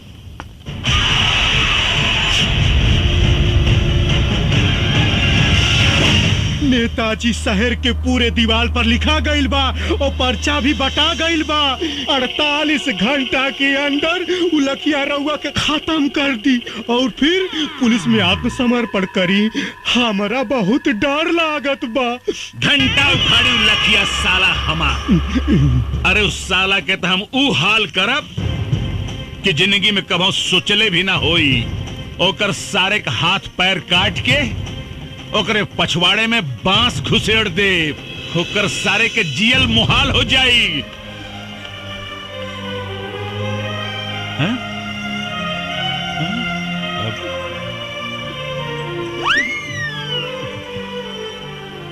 अरे का कह रहल बाड़ू? रउआ के जान के बड़ा खतरा बा। भगवान रउआ के रक्षा करी। हम ओकरा खातिर भगवान से मन्नत मांग ले बानी। चली हमरे साथे मंदिर चली। अरे पगला गेल बाड़ू का? अरे हम कोनो मुर्गी बकरा है जौन लखिया ससुर आई और हमरा के काट के चल जाई। रउआ तो हमार कोनो बात ना माने ली। अरे हम पहले अपन बेटवा खो चुके, अब अपन मांग के सिंदूर ना खो सकेली। हे भगवान। नेताजी, भाभी जी जब कहते बानी तो चली चल के दर्शन कर ली मंदिर में। ठीक बा, चली आई। कहाँ जा रहा बानी सर? मंदिर। रउआ के 48 घंटा सुरक्षा में रहे के होगी। काहे? रउआ पर खतरा मंडरा रहल बा। कब तक रही खतरा? 2 दिन तक, सिर्फ 2 दिन। सीएम साहब से बात हो गई बा, पूरा इलाका के सील कर दिया गई बा। कमांडो फोर्स आ रहा बा, हेलीकॉप्टर से पूरा जंगल के सर्च कर जा रहा बा। अब वो लखिया के खात्मा 100% निश्चित बा सर। अब देखा रहुआ सर, हमरे मोतिहारी जिला के राहत के सांस मिली, राहत के। तो ठीक बा, रहुओ हमारे साथे मंदिर चली। हाँ, सरकार खाली 48 घंटा के बाद बा, काहे जान जोखिम में डालत हई। कहीं तो फोन करके शंकर भगवान के यही बुला ली, यही दर्शन कर ली। का बकरा है तू रे? सरकार मतलब पंडित जी के घर में बुला लेता नहीं, और पूजा पाठ यहीं जे कर ली। अब सर ये बिल्कुल ठीक कर रहा बा, बिल्कुल ठीक कर रहा बा। तो ठीक बा, पंडित जी को बुलाए ले, पूजा यही हो जाई। अरे बाप रे, अरे बाप रे बाप। का भइल? अरे हे रानी, हे देखा का छपल बा हो। का छपल बा? छपल बा दारू पिए से 500 आदमी बीमार, 300 का लीवर डैमेज और 200 का किडनी डैमेज। तो यही नाते तो हम कहेली कि दारू पियब छोड़ दी, बाकी आप हमार बात सुने ली कहा। अच्छा, और नहीं तो का। हाँ ठीक बा। बंद माई का बंद। हमारा दिमाग डिस्टर्ब हो गई। आज के बाद बंद बंद बंद बंद। हाँ?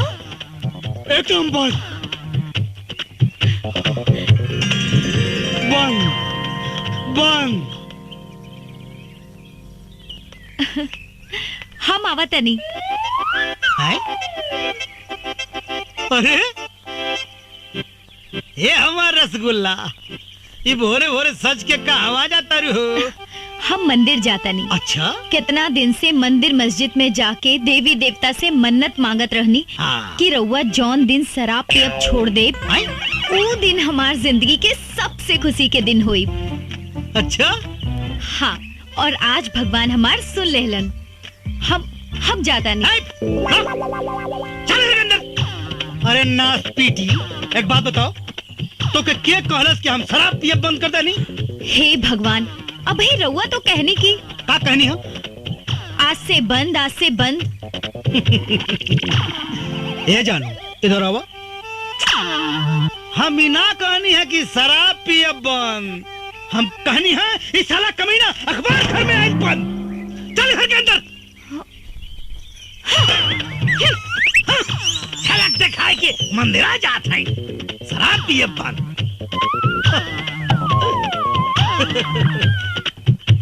जियला अगर जरूरी बा तो पियला बहुत जरूरी बा।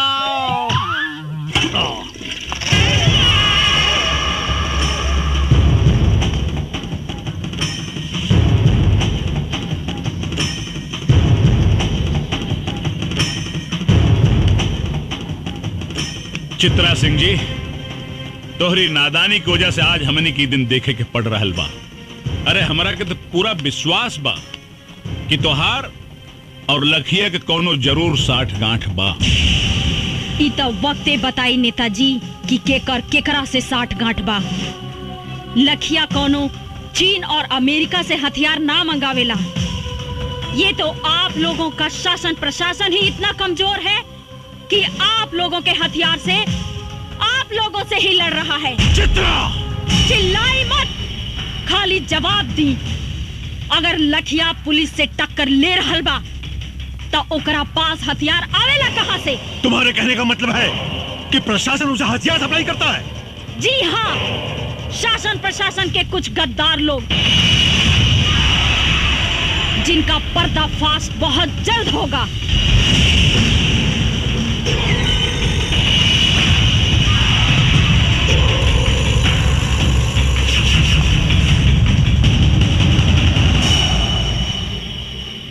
बियाजी साहब, यह औरत बहुत खतरनाक साबित हो सकेले।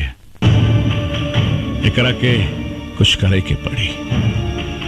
सर आप चिंता मत करी, एक करता हम वो हाल करब कि केहो के जिंदगी भर मुंह दिखाए लायक न रह जाए।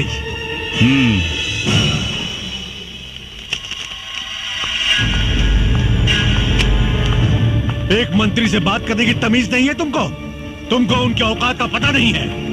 मुझे बहुत अच्छी तरह पता है सर उनकी औकात। जान पे आई तो चूहे की तरह बिल में घुसकर बैठ गए। यही है उनकी औकात।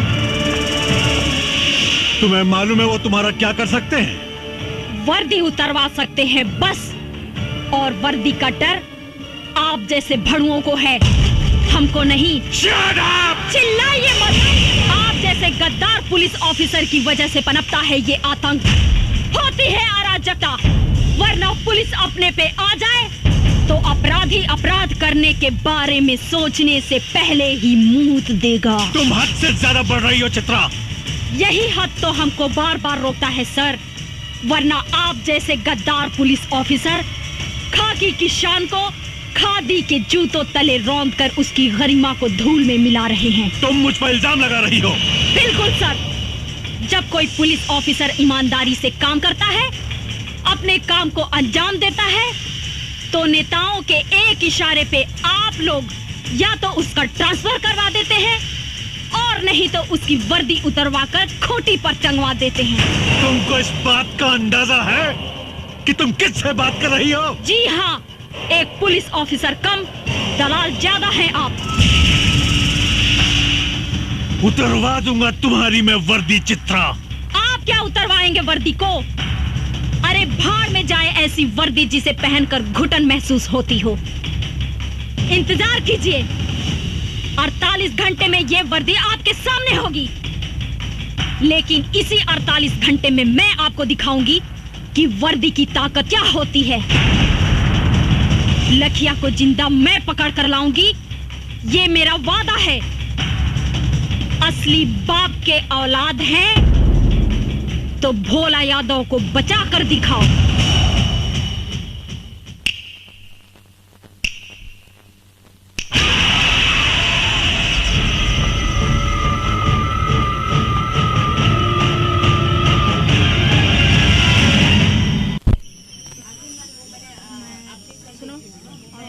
अच्छा, कैमरे की लेंस सही से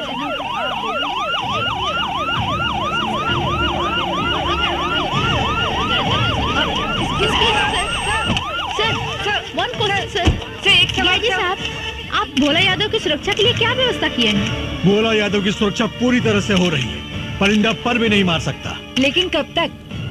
बहुत जल्द हम लखिया को जड़ से खत्म कर देंगे। हमारी पूरी पुलिस फोर्स लखिया को युद्ध स्तर पर ढूंढ रही है। आप लोग चिंता मत कीजिए, बहुत जल्द हम आप लोगों को एक गुड न्यूज देने वाले हैं। लखिया का खात्मा तो होकर रहेगा, मैं उसे खत्म कर दूंगा। एक्सक्यूज मी सर। एसपी चित्रा सिंह जी, कहाँ बा लखिया? लखिया तो जंगल में छिपल बा। फिर तू यहाँ का कर रहल बाड़ू है? बतावे आइल बनी कि मुस्तैद रहिया बड़ा ही खतरनाक खिलाड़ी बा लखिया। आंख से सुरमा निकाल लेवेला और आंख के पता भी ना चलेला। लखिया के खाल खिंचवा के ओकरा में भूसा भरवा दे। तू हमरा के चीन्हे लो ना। ये तो वक्ते बताई कि केकरा के खाल खिंचवाई। तहरा बात में तो लखिया के प्रति बड़ा हमदर्दी दिखाई देता। राउर आंख के दोष बा, राउर नजर खराब हो गई बा, चश्मा लगवा ली। तभी से बात करा। और एक बात याद रखा, 2 घंटा बचल बा तारा के लखिया के गिरफ्तार करे में। अगर तू गिरफ्तार ना कैलू तो तोहार भी हम हुए हाल करब। जवन एसपी पवन सिंह के कैनी यही ना। चुप काहे हो गई? वर्दी के ताकत और वर्दी के औकात आपका जाने नी, हम जाने नी। डीआईजी साहब, जौना लखिया के रउआ लोग एगो तस्वीर तक हासिल ना कर पौनी, आज हम ओकरा साक्षात गिरफ्तार करके ले आइल बनी। कहाँ बा लखिया? तारा जेब में ना, राउर बाप भोला यादव के स्वागत में बा। चल के देख ली।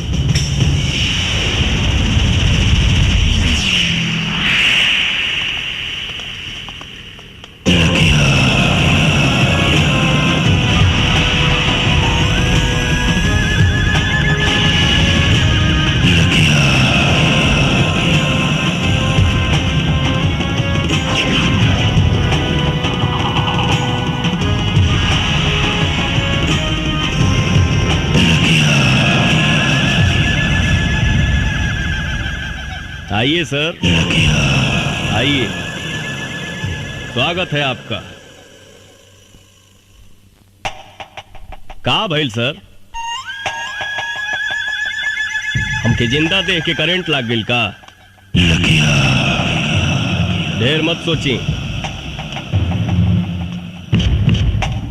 हम ही हैं पवन सिंह उर्फ लखिया।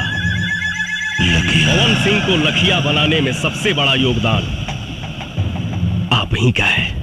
अच्छा अच्छा, तत्ते ही हमें लखिया के आड़ में आतंक फैलावे वाला देशद्रोही पवन सिंह।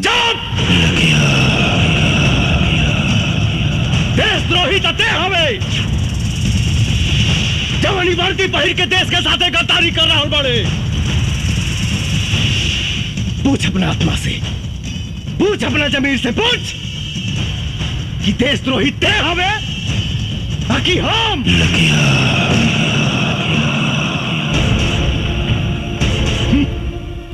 रस्सी जल गई मगर ऐठन ना गई। अगर तोरा भोला यादव के भड़ुआ गिरी ही करे के रहे तई वर्दी उतार के करते। पवन सिंह चिल्लाओ मत, वरना सारा कहानी 1 सेकंड में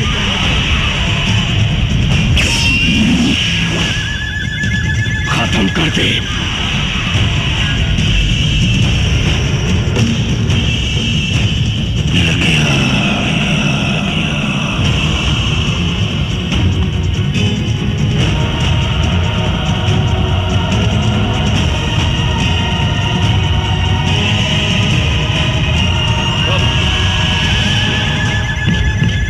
साला खाकी पहन के गांधी जी के अपमान कर रहा बड़े, और ये साला खाकी पहन के पुलिस का अपमान कर रहा बा। पवन सिंह, ये बंदर लेखा गुलाटी मारल बंद कर और अपना आदमी से कहा कि हथियार फेंक दे, नहीं तो तू सब लगन के मौत आज सुनिश्चित बा। हे दिया जी, है ये भाषणबाजी बंद कर और बाहर से फोर्स मंगाओ और खत्म कर, सारे के खत्म कर। खत्म तो हम तोहरा के करब रे। तो संसद में बैठ के देश का सौदा कर रहा हूं। रुक जा पवन सिंह, नहीं तो गोली मार दे। अरे तो मुंह का दिखाता रे, मार गोली, मार। शेरनी के दूध पियले बानी, पवन सिंह के मारे ला करेजा चाहिए। भोला यादव के कुत्ता ऊपर फेंकल रोटी खाए वाला साला हमरा के का गोली मारी।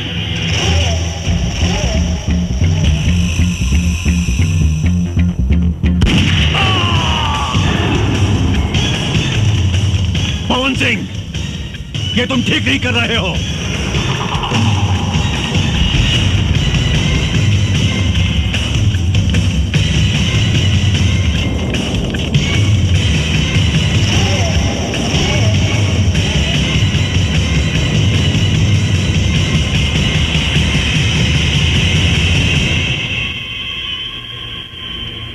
एसपी पवन साहब, आप ही लखिया हैं?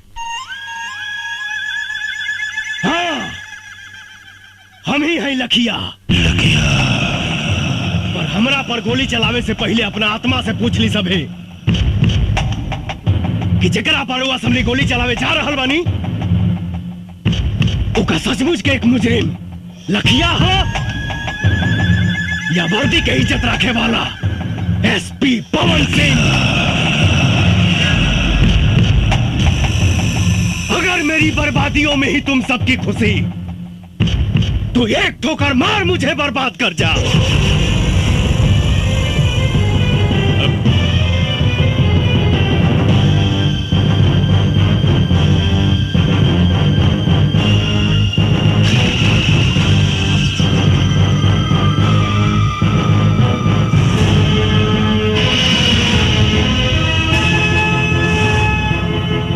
सर, हमने आपके जैसा ईमानदार पुलिस ऑफिसर नहीं देखा सर।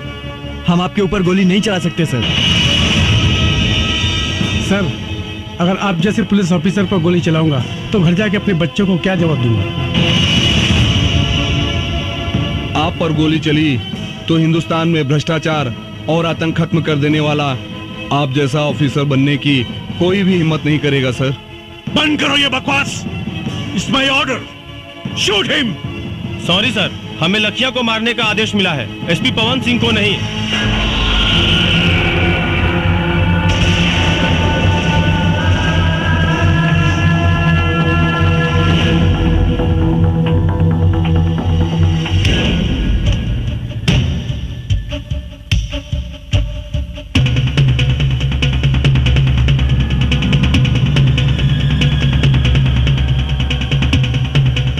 चाही तो एक साथ सारा मैगजीन तुम्हारा खोपड़ी में डाल दी।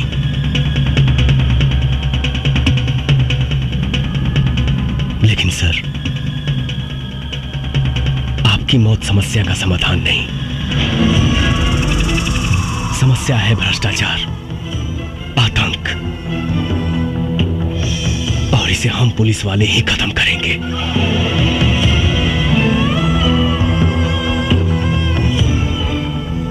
सर, पुलिस की इज्जत को मत मिटाइए, वरना लोगों का पुलिस पर जो बचा खुचा विश्वास है वो भी खत्म हो जाएगा।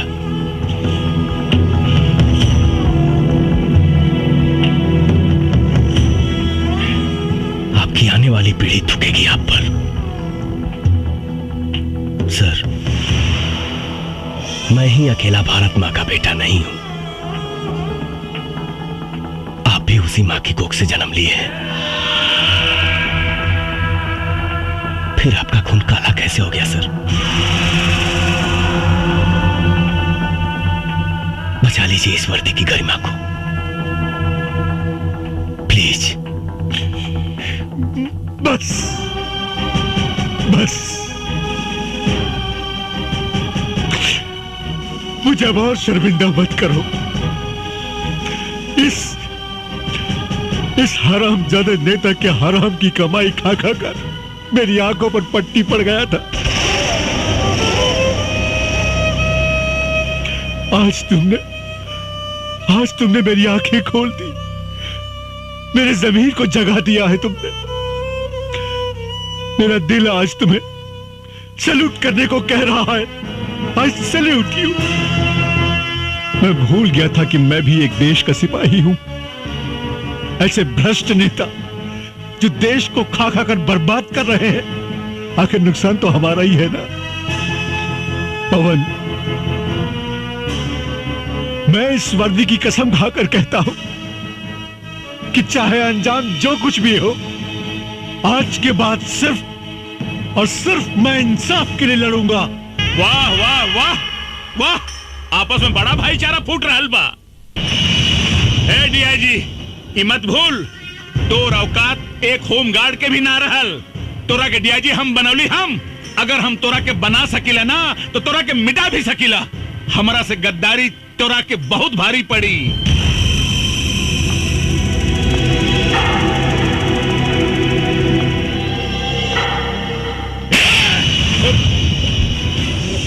अंजाम की परवाह मऊगा करेले, मर्द ना। ए डीआईजी, ए साला, अरे तू अपने आप के मर्द कब से हो गए ले रे? जब से तोहरे जैसन मऊगा के साथ छूटल, अब मर्द के साथ मिलल।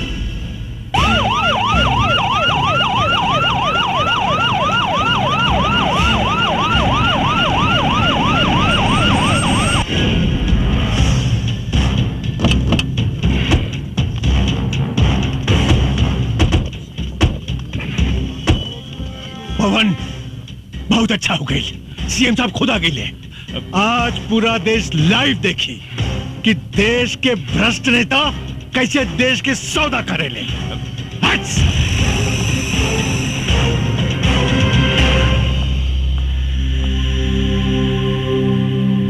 ये क्या हो रहा है डीआईजी? भोला यादव सुरक्षित तो हैं? जी सर, भोला यादव बिल्कुल सुरक्षित है, लेकिन लखिया ने उन्हें अपने कब्जे में ले लिया है। और एक बात सर, जिसे सुनकर आप सब लोगों को आश्चर्य होगा, लखिया और कोई नहीं, एसपी पवन सिंह ही है। क्या बकवास कर रहे हो?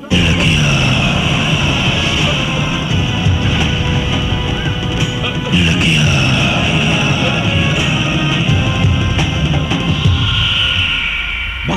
सीएम साहब, ये सच्चाई है। जी हाँ सर, भोला यादव के कहने पर ही मैंने थाना लुटवाने का नाटक किया। पवन सिंह की गाड़ी में मैंने ही पैसे रखवाए। पवन सिंह निर्दोष है सर, बल्कि सच्चाई तो यह है कि इन सारे गुनाहों की जड़ ये भोला यादव है। सारे कर कहानी तो हम कब के खत्म कर दिले रहती, लेकिन हम के वो दिन के इंतजार रहे कि अगर सच्चाई पूरा देश देखे। पर नक्सल बनकर तुमने जो अपराध किया है उसका क्या? नक्सलवाद समाज की पैदावार नहीं है सर, राजनीति की पैदावार है। और ये भोला यादव इस प्रदेश का सबसे बड़ा हथियार माफिया है। मेरे पास हथियार आया कहां से?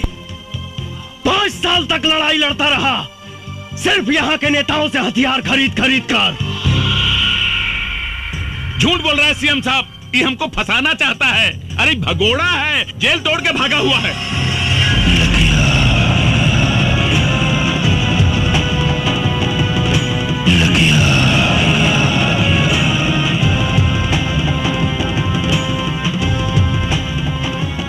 तोरा झूठ और सच के फैसला था अभी। सीटी करी लो रामायण। पवन, तुम अपने आप को कानून के हवाले कर दो और भोला यादव को छोड़ दो। मैं तुम्हें पूरा विश्वास दिलाता हूं, कानून तुम्हारे साथ इंसाफ जरूर करेगा। कानून भोला यादव के घर में झाड़ू लगावेला सर। कानून का सजा दे ये कि जिस भोला यादव की आप बात कर रहे हैं, आज से 25 साल पहले चाय की दुकान पे चाय बनाता था। एक हत्या के जुर्म में अंदर गया, बाहर आते ही प्रधान बना, ब्लॉक प्रमुख बना, विधायक बना और देखते ही देखते सांसद बन गया। कौन जानता है, हो सकता है कल को सीएम बने, परसों प्रधानमंत्री। क्या इस देश को हत्यारे चलाएंगे सर? सर, सरकार ने इसको 1 लाख की सैलरी और 1 बंगला दिया है, लेकिन इसके पास 500 करोड़ की प्रॉपर्टी कहां से आई, किसी ने जानने की कोशिश की? नहीं। क्यों? सर, सच्चाई तो यह है कि इस देश को खतरा पाकिस्तान से नहीं, इस देश को खतरा चीन और जापान से नहीं, इस देश को खतरा है तो सिर्फ और सिर्फ यहां के नेताओं से है।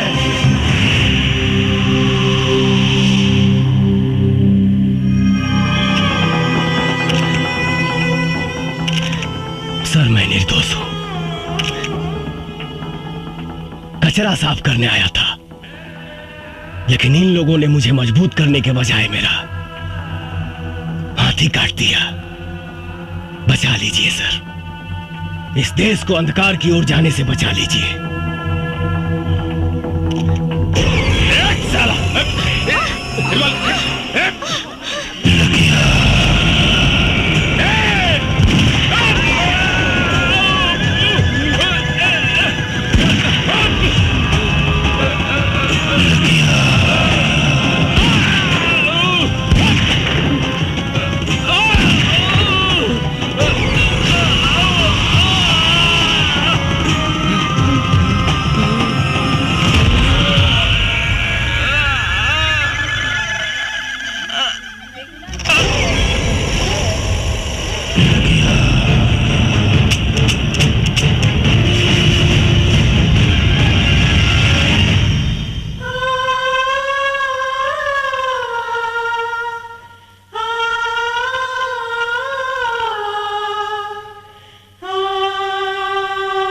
एसपी पवन सिंह ने वर्दी न पहनकर भी वर्दी वाला काम किया है।